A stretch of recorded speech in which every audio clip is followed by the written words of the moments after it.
Hello friends, இது Chennai YMCA புத்தக கண்காட்சி. இது எப்போ ஸ்டார்ட் பண்ணாங்கன்னா ஃப்ரைடே ஸ்டார்ட் பண்ணியிருக்காங்க. டைமிங் பார்த்தீங்கன்னா வீக்கெண்டில் 11 o'clockலேருந்து இருக்குது காலையில்.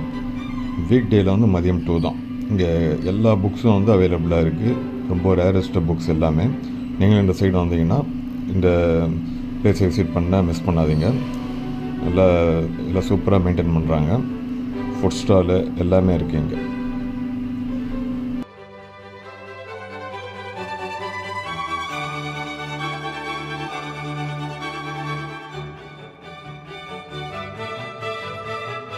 இந்த வீடியோ பிடிச்சிருந்தால் லைக் பண்ணி ஷேர் பண்ணி சப்ஸ்கிரைப் பண்ணுங்கள். மீண்டும் வரும் நல்ல வீடியோவில் திரும்ப பார்க்கலாம். தேங்க்ஸ் ஃபார் வாட்சிங்.